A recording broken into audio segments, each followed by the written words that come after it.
Hello, and welcome to the Origins Podcast. I'm your host, Lawrence Krauss. When I think of an individual who successfully merges science and culture, I'm hard-pressed to find a better candidate than Brian May.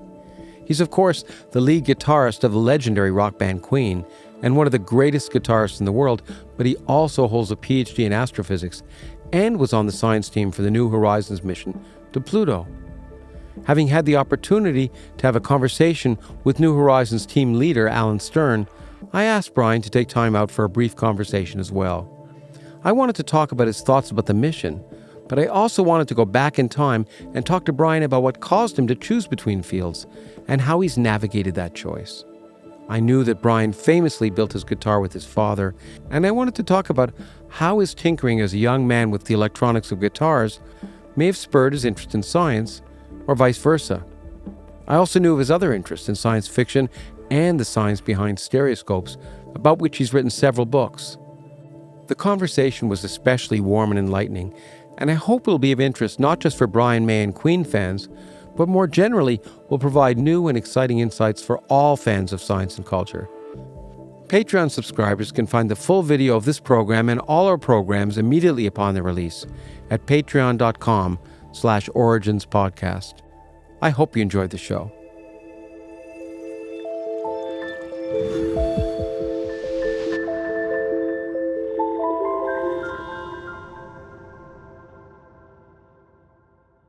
Brian, it's really nice to see you, and thank you so much for having us as your guest to allow us to come in here and have a chat. Thank you, Lawrence. It's a pleasure. And I want to start with your scientist hat. I want to talk. We talked a while ago with Alan Stern, and I just thought I'd talk to you a little bit about New Horizon and the part you played, but also what you were surprised by in that mission so far. And what was the biggest surprise for you? I'm most surprised by Alan Stern. Yeah.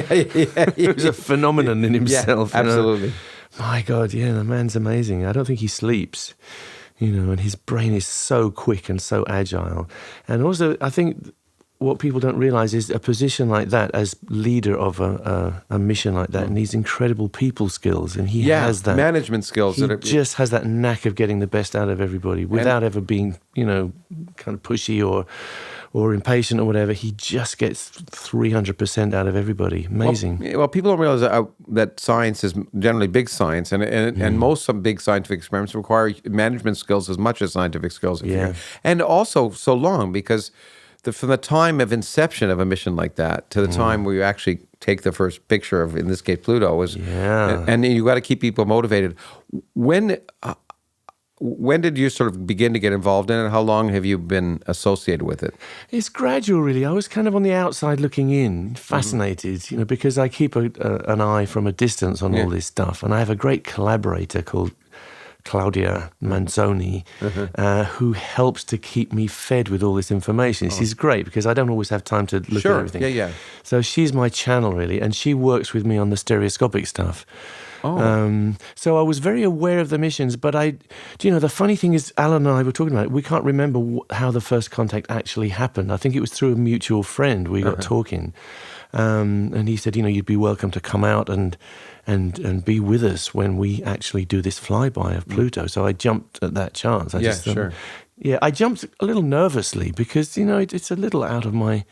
At the time, I felt it was out of my sort of price range, I'm an interested party, and I am an astronomer to a certain extent, but I'm not a professional astronomer. I do other stuff, as you know. On the side. But so I went down there, and I have really...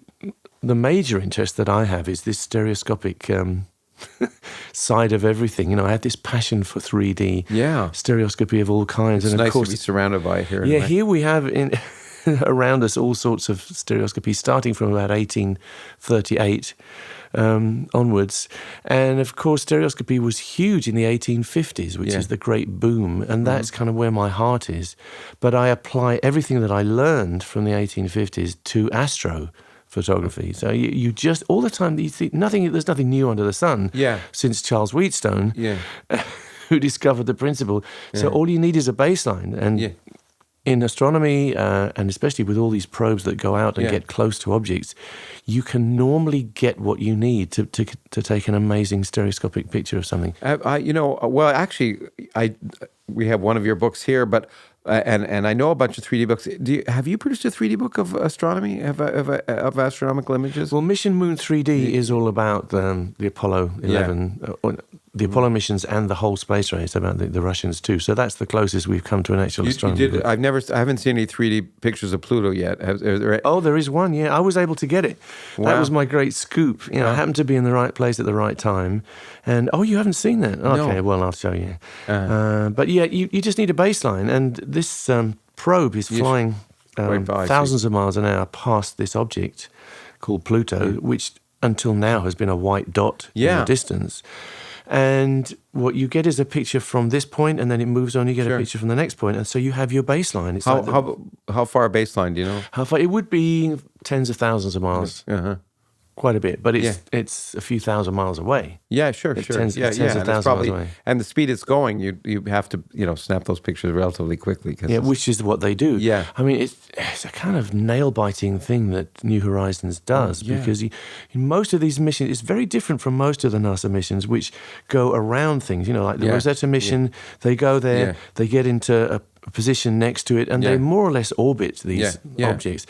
New Horizons doesn't do that. It just whizzes straight past. So everything has to happen in a few minutes. Yeah. And the tension, the drama in that is colossal. Because if you mess up, there will never, ever be another chance. And you've been waiting for decades. Yeah, for 12 years you've waited for that moment. So it's incredible to watch it unfold. And the moment when you first see that image is incredible. And both times, with Pluto and with Ultima Thule, I was there to see the first image come in. That's amazing. I mean, Pluto, it seemed less surprising to me that they actually got a picture of the planet, but Ultima Thule, it amazed me, given what little was known about that object, and if the speed and not knowing exactly where it was, or at least having to infer, to be able to, it could have been so easy for them to just take a picture and be off by a few degrees and miss it. Absolutely. It was really amazing. Yeah. The precision that they work to is incredible. And you think it's 4 billion miles away. And they're guiding it to an accuracy of a couple of hundred miles. Yeah. And everything has to be timed to the second. Well, I'm always, as a theorist, I'm always amazed when any kind of experiment works. Yeah. Because and also the dedication is required for people doing it, because you are working for 12 years, and if you miss it, then that's 12 years essentially wasted. Everybody would hate you. Yeah. I guess they would try not to, but they would. Yeah. When I looked, I remember when I first saw the image of Pluto being, as everyone was, but I just remember being shocked, because the assumption was it was going to look like a snowball. It was going to, and potentially a heavy crater snowball. But the fact that there was dynamics in Pluto, the fact that this part of the surface was so smooth that it clearly had been new material, the fact that this object out there was a dynamical living active object. Yeah, it's very unexpected, isn't it? Yeah, it was really, beautiful thing. Well, it's true. Every time we've had a new picture of any, or a new learned about, not just objects in our solar system, we've learned that our conventional wisdom in some sense is wrong. And even as we learn about exoplanets outside our solar system, we learn that what we thought was conventional, that gas giants out there in a rocky, and it's just different it's really a fascinating thing to see. As someone who studies particle physics and cosmology, it's really nice to see that in our neighborhood, we continue to be surprised. It's not as if it's all known. That's something that strikes me every time. It's never what we expect. Never. Yeah. It's always something more interesting, more surprising than what we imagine. That's the point for me for science, is that the imagination of nature is just much bigger than the imagination of humans. And if you locked theorists in a room for 30 years and had them describe how things should be, it would be totally different. And so we keep having to be guided by observation and experiment, which is why we have to keep doing it. And it's not, people often wonder, why do you have to keep building things? But if we don't, the surprises of the universe and our context within the universe, our own origins, are totally misplaced. So New Horizons all the way. Yeah. Exactly. And the fact that we're inspired by these things, and it can inspire us, and there's no doubt that Pluto inspired, the picture of Pluto, of course, more recently the picture of the black hole, they inspire people in a way I don't think many producers in television and other and realize how much people are inspired by science, by images that can really change their picture themselves. That's right. Yeah. Well, it's an important thing. This thing called outreach is very important. Otherwise, scientists would just do stuff and nobody would know. People have to know what's going on. And you've been involved in it. You've been writing as well as speaking. Something that I love doing, yeah. It's nice that you can, because of who you are, people are probably more willing to listen or less afraid, maybe. Well, I can be a channel because I'm visible and people kind of expect to get something from me. My great inspiration is Patrick Moore. So Patrick Moore, who for 50 years presented that program. Yeah. One presenter for 50 years, The Sky at Night. Yeah. And since I was a kid and begging to be allowed to stay up and watch it at 10 o'clock at night, it inspired me and it inspired generations of astronomers it's nice. in Britain. And it's outreach, and it was all happening, but unless Patrick Moore was telling us, we didn't know. Yeah, no, it's really amazing. I think how many scientists get their start by those kind of things. For me, I remember the series by Jacob Bronowski when I was growing up, and it was just an amazing, The Ascent of Man. And this one remarkable guy sitting in front of the camera talking about everything from science to culture. And that's one of the things I want to talk to you a little bit, because part of my interest and part of the interest of this program generally is to try and combine science and culture, that science is a vital part of our culture. It's not a separate thing. Yeah. And you epitomize it in some sense in Thank you. Well, you do by what you do. And I wonder, I wouldn't mind going back a little bit. Yeah. It seems to me, to some extent, as far as I can see, you've always been a tinkerer, not just tinker with these, but in making the first guitar. So yes. What was it? Was it in terms of the chicken and egg and music and science, or was there one that motivated the other? Was there one that prompted the other? No, it's all inextricably linked, I think. I just had this passion for discovery, I suppose, and tinkering is a good word. I think I got that from my dad. Yeah. We got this idea, me and my dad, that we could do anything if we set our minds to it. So in this tiny little room, spare bedroom, which was converted into a workshop, we made my guitar, and it's from scratch. It's not a copy of anything, and we experimented to get our ideas together. Are there failed versions of your guitar somewhere? We did little test rigs for the tremolo and the truss rod and all sorts of things. Yeah, they're not exactly failures, but and I still have some of that stuff. Yeah. Just things that are on the road. Oh, yeah, failures are good. Yeah, well, failure is an essential part of. Yeah. I mean, if you're not failing, then you're it's not true. learning. Yeah, it's true for science. It's true for music. It's true for anything. I mean, that you're not pushing yourself. One of the problems I think when we teach, by the way, I've talked about that, is we don't teach kids to fail effectively. We give them problem sets in physics classes that they're designed to be able to do, and even a thesis that in general they can do. But then when you get out to the real world, you have problems that you try and solve, and you can't. And then what you need to do is learn how to solve maybe not the problem you thought you were going to do. And I assume, I don't know if the process of your writing and music is the same if you have an intentionality and you find the final product is very different. That's a big question. Yeah. I think there are parallels. Yeah, I think you're searching. I've always had this feeling that art and science are not really any different. Yeah. They're different parts of the same animal. And the Victorians felt that instinctively. If you look at the Crystal Palace, 1851, it was the works of all nations. It wasn't arts and science brought together. It was just works. And thanks to the glorious Prince Albert. And the Victorians generally, if you look at all the great scientists, they're generally musicians. Almost without fail, and they didn't see the distinction. All the great photographers, I'm a passionate collector of Victorian photography, especially the stereoscopic stuff. Sure. Yeah. All those guys are artists and scientists, and they have to be, because they're working in a medium that requires incredible knowledge of chemistry and physics. They also are creating art, creating portraits, landscapes, beautiful things, and they don't even think that there's a distinction. So that's how I am, and I resisted the 20th century concept that you have to be one or the other. And they try to split us, and they succeeded for a while. And I think that was bad. And I think now we're seeing a coming together, a rejoining of art and science in someone like Matt Taylor, for instance, who's the PI of another NASA mission, the Rosetta mission. You expect to meet this boffin guy who's one of the most successful scientists of our time. He's a heavy metal phenomenon. He's got Einstein tattooed here and Lemmy tattooed on the other side. And he's as much passionate about his music as he is about his work, his science and his engineering. So that to me is lovely. I think that's a healthy thing. We're all coming together and realizing that we're human beings. We're supposed to be complete human beings. We're supposed to have all those sides to us. Otherwise, we're not complete. Well, exactly. And it used to be, speaking of the 19th century, that a literate person in the 19th century, it was, I think, expected to have at least a cocktail party knowledge of the science of the time. Yeah. Whereas now, it's kind of sad that you can sort of proclaim your scientific literacy as a badge of honor of being cultured. It's like, I'm cultured because I don't get the science just doesn't do it to me. And whereas everyone, at least, I think everyone can enjoy that aha experience. It's orgasmic. Whether it's listening to the first song from Queen or seeing the first picture of Pluto. It's just changes your picture of what it means to be human. Definitely. I'm with you.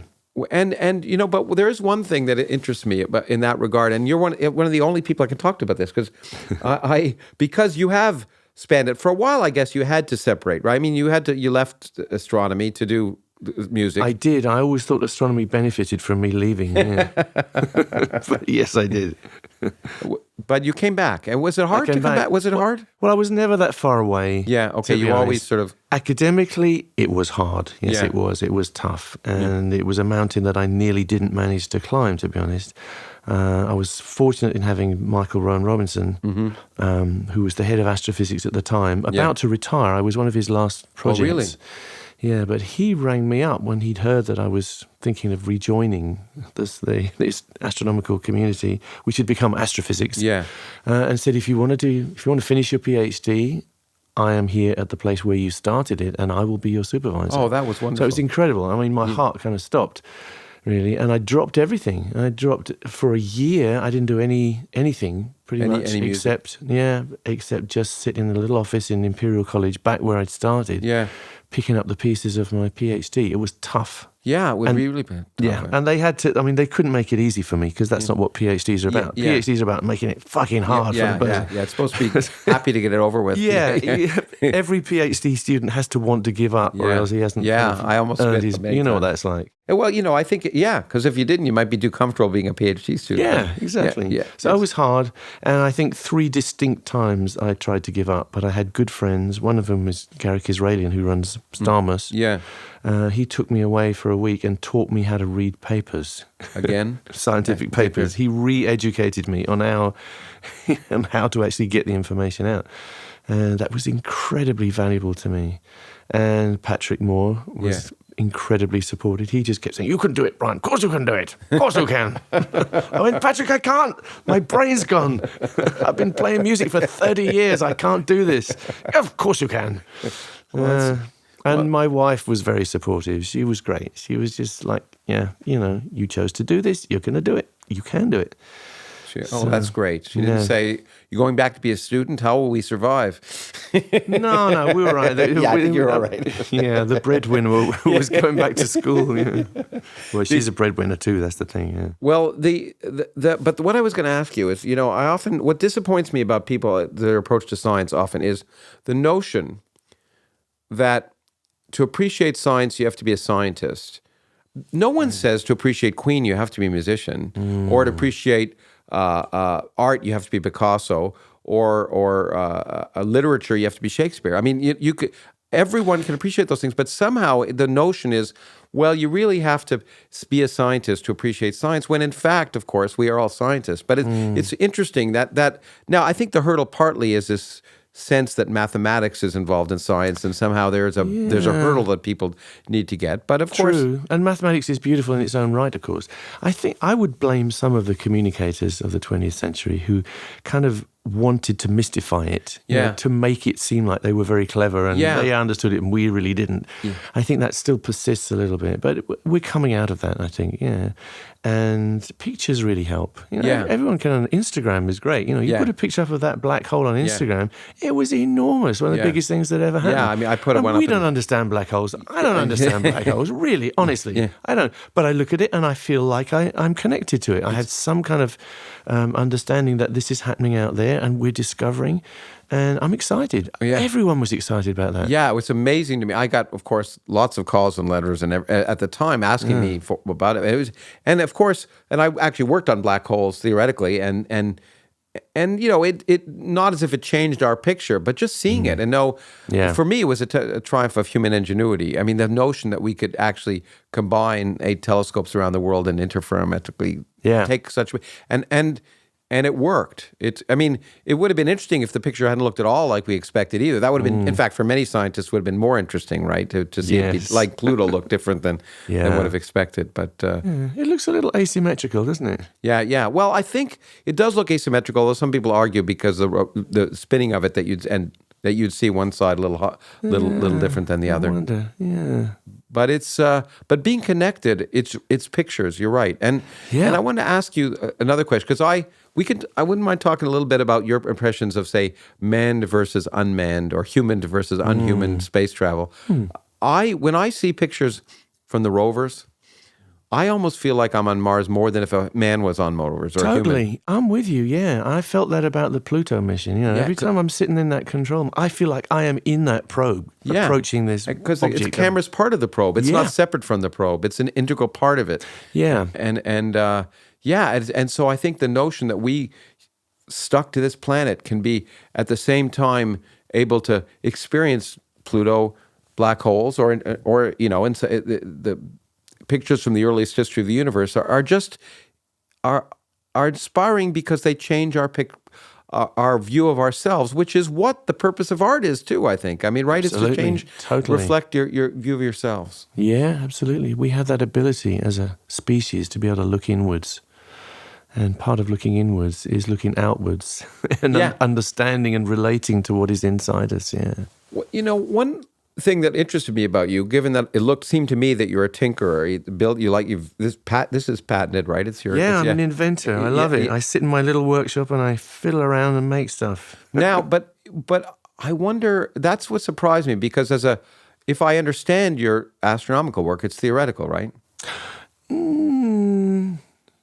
No, not really. Not really? No, I was an experimental astronomer. My PhD is about spectroscopy, looking at movements of lines. But not building spectrometry. Yeah, I built my spectrometer. I you built did? the whole bit. Yeah, I built the spectrometer, the coelostat that went with it to direct the light into it, and I built the electronics, very crude electronics, in the 1970s, which processed the information. No, it was a purely... Yeah, it was experimental PhD, but you have to bring some theory in to figure out what you're looking at. Okay, that makes more sense. I just seemed to me that given everything else I knew about you, that I would have been surprised if your science wasn't involved in building and including the electronics to some extent. Yeah, I hated it. I hated my electronics because it was very crude and didn't always work. You know. Well, what about the electronics of the guitar, which I understand you wired differently? Yeah. How did that come about? Well, I had my dad. See, my dad's an electronics engineer, so I really had a great start there. He taught me about everything. He taught me what series and parallel meant. And I wasn't as good as he was ever. You know, he just lived and breathed electric currents and PDs and stuff, but he taught me that, so it makes very good sense that we rewire the guitar. Well, we wired the guitar in a way that was different from anyone else at the time. But it was his idea, and it was probably both our ideas, really. Yeah. And what was it? I kind of knew what I was looking for, which was a breadth of sound from the guitar. But my dad was able to help me find what I was looking for. Well, that's fascinating. Well, it's fascinating to me that people who do that professionally hadn't done that. I guess. Was it because what do you think? Was it because they weren't musicians, or because they're clearly musicians? But it's hard to know why someone has a new idea. I guess. Well, they did pretty good, you know. And the people at Fender and the people at Gibson did a pretty damn good job, you know. I was just finding variations, little corners that people hadn't explored before. When I also look back at your scientific history, I was just in Tenerife, actually, with my friend, a filmmaker, Werner Herzog, and we were up at the Solar Observatory. But it was, of course, I'd been up there before. Yeah. But this day was beautiful, amazing, because it was, of course, completely covered in mist. And it's spectacular. We got some incredible photographs. I'll send you a few. Werner's wife was a photographer of the observatory coming out of the mist. If you, well, I lived there, don't you? For quite a while. Yeah, I love that. Part of my heart is up there. I love it up there in Izania. It's an amazing place. Where the observatory blossomed. Yeah, because you wake up very often and you are above the clouds. This sea of clouds. So beautiful. Well, when I was in the mist, though, I was wondering, well, that's not great if you're a solar astronomer, but was that a rare day, or generally the mist is below. The mist doesn't generally rise that high. Yeah, but you do get days. Yeah. It even snowed on the mountain and stuff when we were there. So in fact, we couldn't go up to the top because they close it if there's snow. Right, and you get this kalima as well, which gets in the way. You get this dust from the Sahara. That's the other problem you get in Tenerife. But on a good day, without any of that, and with all the clouds below you, it's heaven. It's You're a spectacular. In heaven. Yeah, I've gone back now 3 times, and it's just each time so beautiful. But you spent a year there, you say, or on and off, doing the observations. Yes. And did you speak Spanish beforehand, or did you? A little bit, but I learned a bit from being there. Actually, there's another interesting connection in our dialogues with people. Given the cover of one of the albums is an Astounding Science, right? Oh, and Frank. And so it's Shelley Glashow, who's a colleague of mine, a Nobel Prize-winning physicist, said it was Astounding Science that got him into science. And interesting. And was that so? Astounding Science Fiction. It was called, it was Astounding Science Fiction. Did you read that? Was that your doing, putting it on the cover? Actually, Roger found that. Yeah, he found it because we were both science fiction buffs when we were kids. And he found that, and we got in touch with Frank Kelly Fries, who had painted that picture, and we commissioned him to do a version for us. The original picture had him, the robot, which we call Frank after his creator these days. The original picture had this hand of the robot, and he's holding it up, and there's blood coming from the soldier that he's picked up. Yeah. But what he's saying, apparently, is, "Fix it, Daddy." Oh, really? He's not like a monster. He's someone who's... he's like a young robot who's done this stuff and doesn't realize what he's done, the damage he's caused. So there's an innocence about Frank, which people don't always realize. I know a lot of people got very scared about him when they were kids. It's funny, even you see that on The Simpsons. They have an episode where they're scared of the robot on News of the World. But so we got Frank to do this picture. He did us 2, one for the front cover and one for the inside, because it was a gatefold album. Yeah. And the inside shows what's happening from the inside of an arena where the robot is reaching in and pulling us out. Oh. Yeah. Oh, it's a great story. Yeah, it's strange that there's a sequel. Well, not a sequel. The story continues because Frank passed away, sadly, a few years ago, but we're very much in contact with his wife, and she always comes to see us when we play nearby. Nice. And just recently, the original artwork has surfaced for that picture, so we're hoping to get it, keep it for our archives. Oh, good. Oh, well, good luck. It would be a lovely thing to have, yeah. But you and Roger were science fiction fans? We were, yeah. I wonder, again, I like science fiction, and it's hard to know. Once again, chicken and egg. Do you like science fiction because you're interested in science, or did the science fiction inspire you to be interested in the science? Just all at the same time. Yeah, that's the way. As a kid, you're just open, aren't you? Just to everything. I picked up every bit of science fiction I could. Yeah, I used to like John Wyndham, who was a British science fiction writer. I read every single one of his books. All Penguin books, weren't they? Yeah, exactly. And although I wrote a book called The Physicist of Star Trek. Actually, Stephen Hawking wrote the foreword for it, and he said there that science fiction, like science, inspires the human imagination. Really? But what I've learned since then, of course, the great part of what makes science fiction good, if it's good, is the story. It's the science is there, but it's not what makes it. It's got like the Frank, like the robot. I mean, that's a poignant thing that you can relate to. I mean, the robot is there; it's nice, but the story of the. I agree. Yeah, it's always the human side which makes it worthwhile. Really, I mean, my science fiction song 39. I don't know if you know about that. I was going to ask you about 39. It's the same kind of thing. You anticipated. Yeah. Well, there's a scientific phenomenon there, if you like. The time dilation. Yeah, exactly. Effect, and did you want to? I mean, did you always want to write a song with Well, it was just in my mind, but what fired me up was not the fact that the physics made you lose time, but the fact that what would this do to you as a human being? Exactly. You know, how would that experience be if you came back from a trip and all your relatives were dead and you were looking at your descendants? Yeah. You know, how would that be? So to me, it's a human song. It's got a science fiction skeleton, if you like, but it's about human beings. Well, it's again that interweaving of the human experience and the science, and I think that's essential. And and too often people think science is out there or the universe is out there, and we're here and there's no relationship. And in that book you have, I as you know, I point out that every atom in our body came from a star that exploded, and we are the cosmos. We have that connection. We are stardust. We are indeed, as some as Joni Mitchell says. Exactly. I quoted that in my thesis. Really? Yeah, that was the you'll see that on the title page. Well, it's been a pleasure to talk to you about everything from science to culture. I wish we had a lot longer, and there's a lot of questions and a lot of discussion. It's just nice to spend time with you, and I really appreciate taking the time. I appreciate it too. It's really stimulating. We'll do it again. I hope you'll come see us in Phoenix, and just keep doing what you're doing. It's great. Thanks a lot. Thank you. Bless you. The Origins podcast is produced by Lawrence Krauss, Nancy Dahl, Amelia Huggins, John and Don Edwards, and Rob Zepps.